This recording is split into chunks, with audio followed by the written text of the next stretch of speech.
103 पे and the topic we have on this page is basically about lung cancers.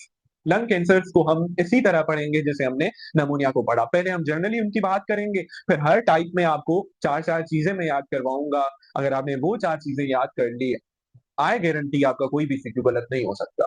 ठीक है भाई, तो आप गौर से सुने। लंग कैंसर की अगर बात कर रहे हैं भाई, दुनिया में अगर कैंसर की बात करें ना, कभी कभी आपकी जर्नल पेथों में सवाल आता है, तो गौर से याद करें।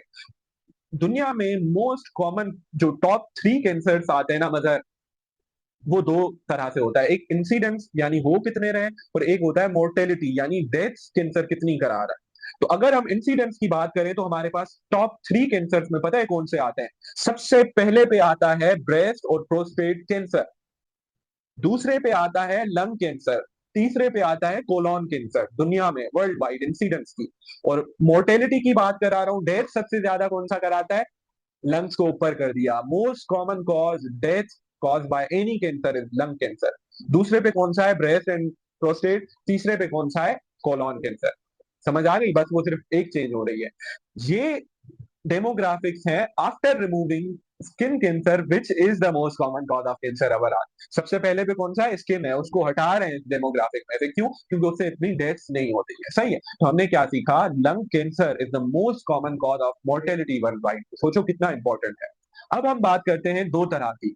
एक क्या कि लंग कैंसर दो तरह से हो सकता है। एक प्राइमरी लंग कैंसर हो कि लंग्स में डेवलप हुआ, एक सेकेंडरी लंग या मेटास्टेटिक लंग कैंसर यानी कहीं और से मेटास्टेटिक करके आया। तो बच्चों ये बात याद रखनी है, इतने सवाल हल कराती है कि हमें कैसे पता चले।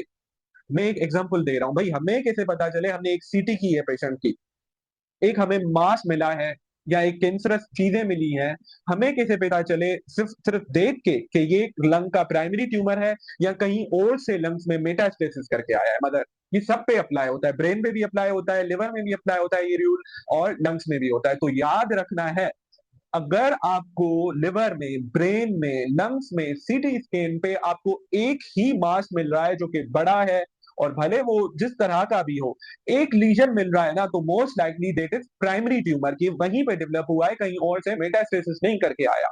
लेकिन मदर आपको क्या मिल रहे हैं, मल्टीपल लीजन्स मिल रहे हैं।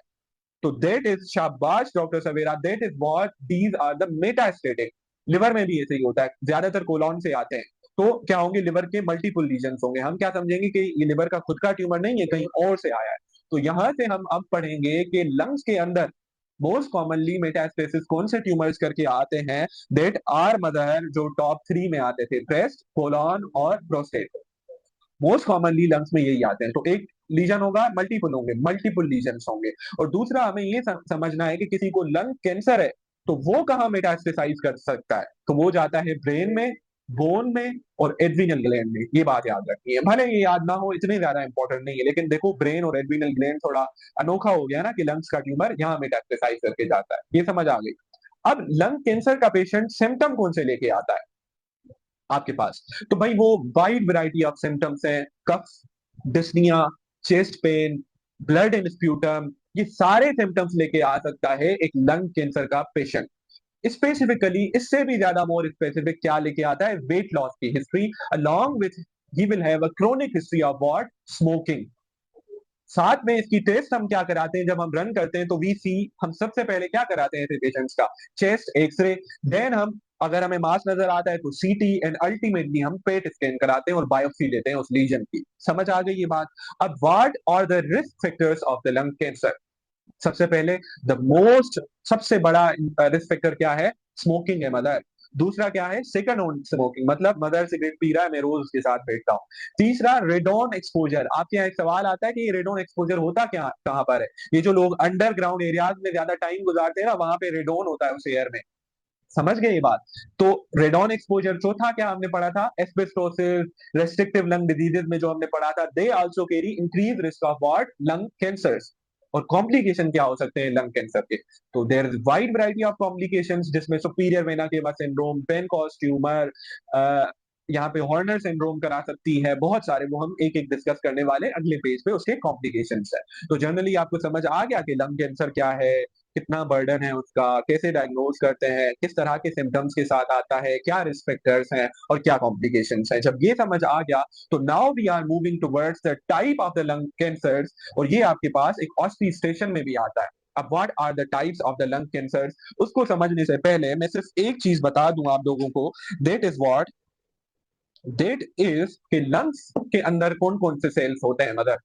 Squamous cells, type 2 and goblet cells जो कि ग्लैंडुलर सेल्स बोले, स्क्वेमस सेल तो स्क्वेमस ही है। तीसरा पता है, एक स्पेशलाइज सेल होते हैं जिनको हम बोलते हैं, बच्चों ये गौर से सुनिएगा, जिनको हम बोलते हैं क्लच स्काई सेल्स। पता है ये क्लच स्काई सेल्स क्या चीज है?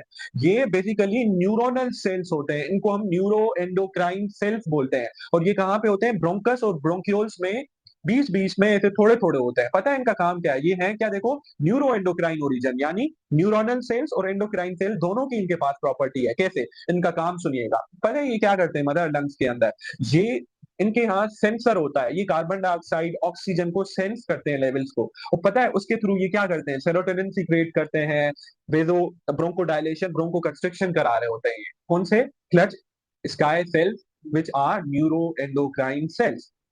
और अगर किसी ने नर्वस सिस्टम पढ़ा हो तो उनको पता होगा ये जो न्यूरोनल सेल्स होते हैं ना, इनके अंदर कुछ खास प्रोटीन्स होती हैं, और that are known as what, chromogranin, neuronal specific enolase और साइनेप्टोफाइसिन।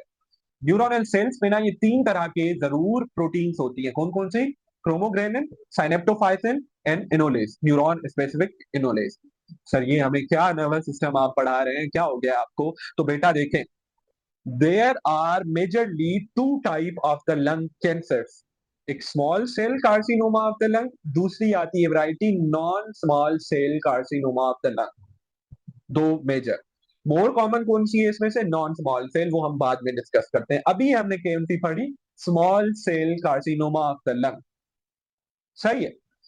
अब small cell carcinoma of the lung वो ट्यूमर ऑफ द लंग्स है जो कि डेवलप होता है due to malignant transformation of these Kulchitsky cells, और ये ट्रांसफॉर्म हो जाते हैं इनटू द मेलिग्नेंट सेल्स। और ये क्या कराते हैं भाई? अब देखो मैं बार बार नहीं बताऊंगा, dyspnoea, chest pain, weight loss, blood and sputum, सही है। और this is the like most aggressive form of the what, lung cancer which is known as small cell carcinoma of the lung. तो मदर इसके risk factors क्या है? इसका the most common and the highest risk factor is what, smoking. Mother कब से हम पढ़ रहे हैं, सेम चीजें आएंगी। अब अगर हम इसकी बायोप्सी लेंगे मदर, तो हमें क्या मिलेगा? They will be positive for chromogranin, synaptophysin, तभी। और ये बड़े से ब्लू सेल्स हमें नजर आते हैं बायोप्सी पे। समझ आ गई? मैं ये सब क्यों बता रहा था। अब हमने एक और चीज पढ़ी, न्यूरोनल है तो हमें क्या नजर आया? क्रोमोग्रेनिन, और ये पॉजिटिव। एंडोक्राइन की कहानी मैंने इतनी क्यों बताई? क्योंकि दीज ट्यूमर्स जब ये क्या होते हैं मदर, जब ये कैंसर होता है ना, तो दे स्टार्ट सीक्रेटिंग हार्मोन्स। कौन सा? Small cell carcinoma of the lung. और most commonly small cell carcinoma, please remember this, दो तरह के हार्मोन सीक्रेट करता है, एक एसीटीएच और दूसरा एंटी डायूरेटिक हार्मोन। तो उसकी वजह से उनके सारे सिम्टम्स आ रहे होंगे। ये हम एंडो में पढ़ेंगे कि एसीटीएच क्या करता है और एंटी डायूरेटिक हार्मोन क्या करता है। ठीक है भाई। अब small cell carcinoma of the lung, smoker, कौन से? Chromogranin positive cells secrete what, ACTH and anti diuretic hormone. तीसरा, this can cause what, Lambert Eaton myasthenic syndrome. ये हम लोकोमोटर में पढ़ेंगे कि what is this. Lambert Eaton myasthenic syndrome में क्या होता है? न्यूरोमस्कुलर जंक्शन पे जाके उन पे जो कैल्शियम सेल्स होते हैं उन पे हमारे इम्यून सेल अटैक कर लेते हैं, सही है। तो पेशेंट क्या बोलता है कि भाई उसको वीकनेस हो रही है, लेकिन वो बार बार जब मसल यूज करता है तो फिर वो वीकनेस कम हो जाती है। This is typical for what, Lambert Eaton myasthenic syndrome. तो माइस्थीनिया ग्रेविस पे क्या होता था? रिपीटेड यूज से वीकनेस बढ़ती थी, इस पे क्या होगा? कम होगा। तो small cell carcinoma of the lung में ये भी चीज टिपिकल आती है। और आखिरी बात, small cell carcinoma of the lung पे एस है ना, एस, एस का क्या मतलब है? एस फॉर सेंट्रल, यानी अगर हम लंग्स के एक्सरे को देखेंगे तो हमें ये क्या नजर आएगा? सेंट्रल हाइलम की तरफ ये ट्यूमर नजर आएगा। समझ आ गई ये बात? Now we are moving towards the non small cell carcinoma of the lung, और उसमें हमारे पास चार टाइप आते हैं मदर। चार टाइप कौन से आते हैं? एक स्क्वेमस सेल कार्सिनोमा, एक एडिनोकार्सिनोमा, एक लार्ज सेल कार्सिनोमा, आखिरी है कार्सिनॉइड ट्यूमर। सबसे पहले लेट्स डिस्कस एडिनोकार्सिनोमा। पता है mother, this is the overall most common cause of lung cancer. कौन सा? एडिनोकार्सिनोमा। और पता है ये बात कि इसका रिस्क फैक्टर स्मोकिंग नहीं है। तो this is the most common cause of non smoker cancer. और ये जो है वो ज्यादातर किन के अंदर होता है? फीमेल्स के अंदर। And this is highly associated with what? Keras mutation and AL के जीन म्यूटेशन। सम जीन म्यूटेशंस हो रही है, नॉन स्मोकर्स में हो रहा है, मोस्ट कॉमनली फीमेल्स में हो रहा है। And this is the overall most common cause of lung cancer. किसकी बात कर रहे हैं हम मदर? Adeno carcinoma. एडिनो से हमें क्या समझ आ रहा है कि ये क्या है? ग्लैंड कंटेनिंग है, पिट्यूटरी नहीं। ग्लैंड, एडिनो मतलब ग्लैंड होता है। तो ये क्या होते हैं? इनकी जब हम बायोप्सी करते हैं ना, तो हमें क्या नजर आता है? ग्लैंडुलर पैटर्न में म्यूकस सीक्रेट करने वाले म्यूसिन सीक्रेटिंग सेल्स नजर आते हैं। सर कोई ऐसी पॉइंट भी तो बताएं, जैसे उधर एसीटीएच हो रहा था, यहाँ पे क्या होता है? तो सर इन पेशेंट्स के अंदर आपको मिलेगा हाइपरट्रॉफिक ऑस्टियो आर्थोपैथी। ये क्या चीज है? इनके जो ये जो हाथ है ना, इनकी जो फेलेंजेस है, उनकी बोन की एबनॉर्मल ग्रोथ होगी। और इन पेशेंट्स के अंदर आपको इन जगहों की हाइपरट्रॉफी मिलेगी जो कि क्लबिंग की तरह प्रेजेंट करेगी। And this is very very typical for what? Adenocarcinoma. Now comes our third cancer which is known as squamous cell carcinoma. Squamous cells carcinoma mother, once again S for squamous, S for central. तो सिर्फ ये दो tumour हैं जो कि central होते हैं, बाकी सारे पेरिफेरल है। एक ये बात आ गई। और once again this is the what? ये किसका ट्यूमर है? स्क्वेमस सेल कार्सिनोमा को। तो ये इनमें क्या पॉजिटिव होंगी? वो सब चीजें पॉजिटिव होंगी जो कि एक स्क्वेमस सेल एपिथेलियम के अंदर पॉजिटिव होती हैं, जैसे कि केराटिन, जैसे कि डेस्मोसोम जो कि स्क्वेमस एपिथेलियम को जोड़ के रखते हैं। एक ये चीज। दूसरा, ये जो स्क्वेमस सेल है ना, ये एक स्पेशलाइज हार्मोन सीक्रेट करते हैं, उसकी पेप्टाइड सीक्रेट करते हैं। उसकी वजह से इन पेशेंट्स में हमें क्या मिलता है? Hyper calcaemia. And that is what? That is parathyroid hormone related peptide. देखिए हम हर कैंसर में क्या याद कर रहे हैं? उसकी बायोप्सी, उसके रिस्क फैक्टर्स, और क्या उसके अंदर क्या खास बात मिल रही है। तो इसके अंदर हमें क्या मिलेगा? एस फॉर स्क्वेमस और सेंट्रल, डेस्मोसोम, केराटिन और हाइपरकैल्सीमिया। समझ में आ गई ये बात? Then the second last we have is what? We have large cell carcinoma. और ये क्या है? इंतहाई एग्रेसिव एनाप्लास्टिक कैंसर होता है। और ये पता है क्या सीक्रेट करता है? Beta HCG. और इन मेल्स ये क्या करता है पता है? ब्रेस्ट इनलार्जमेंट, जिसको हम क्या बोलते हैं? गायनेकोमेस्टिया। तो large cell carcinoma for large breast. और ब्रेस्ट से हमें याद हो कि हम रीप्रो की बात कर रहे हैं, तो हमें कौन सा कैंसर नाम याद होगा? Beta HCG. And the last cancer we have is what? Bronchial carcinoid tumour. अब ये क्या चीज है मदर? मैंने बोला था ना कि ये क्या सीक्रेट करते हैं? ये जो न्यूरोनल सेल्स क्या सीक्रेट करते थे? सेरोटोनिन, जो कि क्या कराता है? Bronchodilation. तो अगर इन्हीं ट्यूमर्स का सेल्स का क्या हो? एक ट्यूमर हो जाए जो कि सेरोटोनिन प्रोड्यूस करे, that is known as what? Bronchial carcinoid tumour. और कभी कभी मदर ये क्या हो जाता है? ये फैल जाता है ब्लड के अंदर सेरोटोनिन। तो पता है क्या कराता है? फ्लशिंग, यानी पूरी बॉडी में वेदो डायलेशन। तो पेशेंट को बार बार क्या आते हैं? पसीने, पेशेंट रेड हो जाता है। दूसरा पता है ये क्या कराते हैं? जब इंटेस्टाइन पे असर करते हैं ना, तो वहां पे डायरिया कराते हैं। तो ब्रोंकियल कार्सिनोइड ट्यूमर के अंदर क्या होगा? Wheezing, flushing, diarrhoea. और ये जो है वो वंस अगेन न्यूरोनल सेल्स का है, तो क्या पॉजिटिव होंगी? क्रोमोग्रेनिन, साइनेप्टोफाइसिन और इनोलेज पॉजिटिव होगा। तो this was all about in tumours की टॉपिक। अब आप लोग इसको रीड देंगे, उसके बाद हम डिस्कस करेंगे इनके क्वेश्चंस। मैं आप लोगों से पूछूंगा, तो अच्छे से रीड दें इस टॉपिक को। चलिए जी। तो एक सवाल ऐसे आ सकता है, we have a 48-year-old patient who is a chronic smoker and has been smoking since 20 years. Presented in the OPD with the complaint of motherboard, with the complaint of long history of cough, weight loss, and blood in sputum. ठीक है भाई। एक तो ये बात, the patient is like, जब वो OPD में आया है तो उसको वो बोल रहा है वो लिथार्जिक भी रहता है, उसको थोड़ी बहुत मसल वीकनेस भी रहती है। और वो मसल वीकनेस बेहतर हो जाती है after the repeated use of the muscles. जब हमने चेस्ट एक्सरे किया तो वी फाउंड अ मास, जो कि कहां पर है, ऑन द हाइलर, हाइलम के करीब है या हाइलर मास है। जब हमने उस मास की क्या की, बायोप्सी की, तो वो क्या था, chromogranin positive and synaptophysin positive था। तो what is the most likely diagnosis, squamous cell carcinoma of the lung, large cell carcinoma या small cell carcinoma of the lung? शाबाश डॉक्टर अलीदे, शाबाश मजहर, शाबाश डॉक्टर कायनात, शाबाश डॉक्टर सवेरा।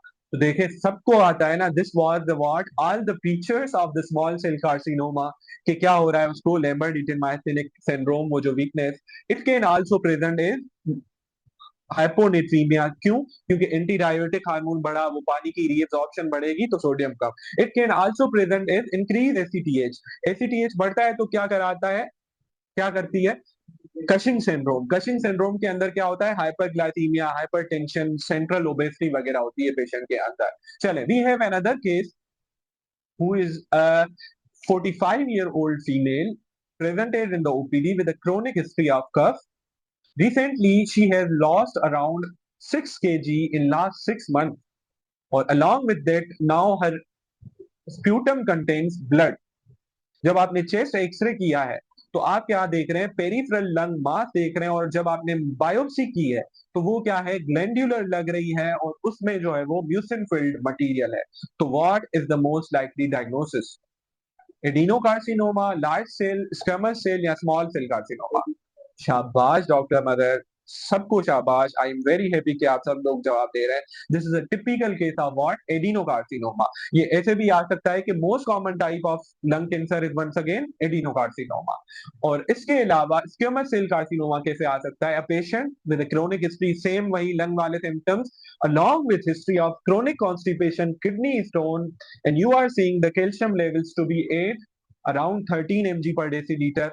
तो इसको क्या हो सकता है, बायोप्सी पे आपको क्या मिले, केराटिन कर्ल्स एंड डेस्मोसोम्स की ब्रिजेस। तो most likely diagnosis is squamous cell carcinoma. शाबाश डॉक्टर सवेरा। ठीक है भाई, तो बहुत अच्छी बात है कि आपको लंग कैंसर्स आ गए, यही आता है लंग्स कैंसर्स के अंदर। Now let's discuss about the, क्या about the complications of the lung cancer. देखिए नॉर्मली इतने ज्यादा कॉम्प्लिकेशंस नहीं आ रहे होते लंग कैंसर के, बट एक बड़ा इशू होता है लंग कैंसर का जब वो इन्वॉल्व करते हैं एपेक्स को।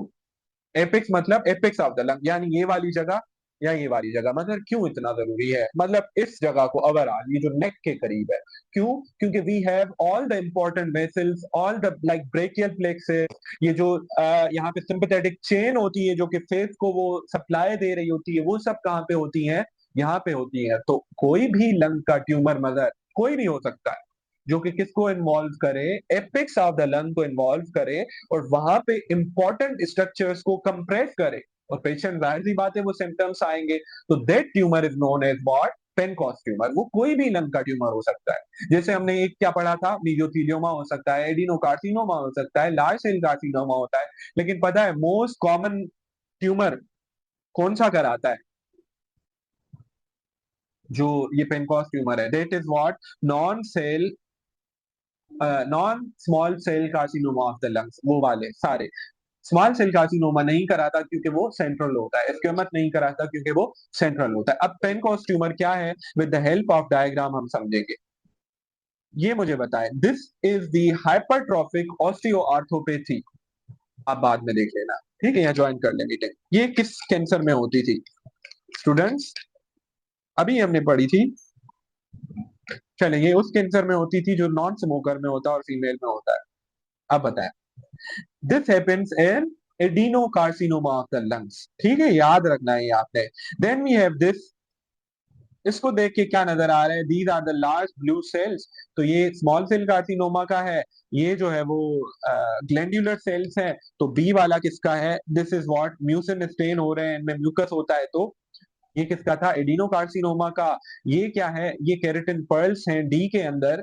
इन the what we have this is keratin pearls. तो ये किसके अंदर होते हैं, स्क्वेमस सेल कार्सिनोमा के अंदर। In the last, in E we have this large cell carcinoma, जिसमें हमें ज्ञान या जांट सेल मिल रहा है। ठीक है भाई, ये इतना ही कोई इंपॉर्टेंट नहीं थी। अब हम आते हैं जो हम एक्चुअली टॉपिक अब डिस्कस कर रहे थे, वो क्या था हमारा mother topic, that was our Pancoast tumour. आपने मीटिंग ज्वाइन कर ली?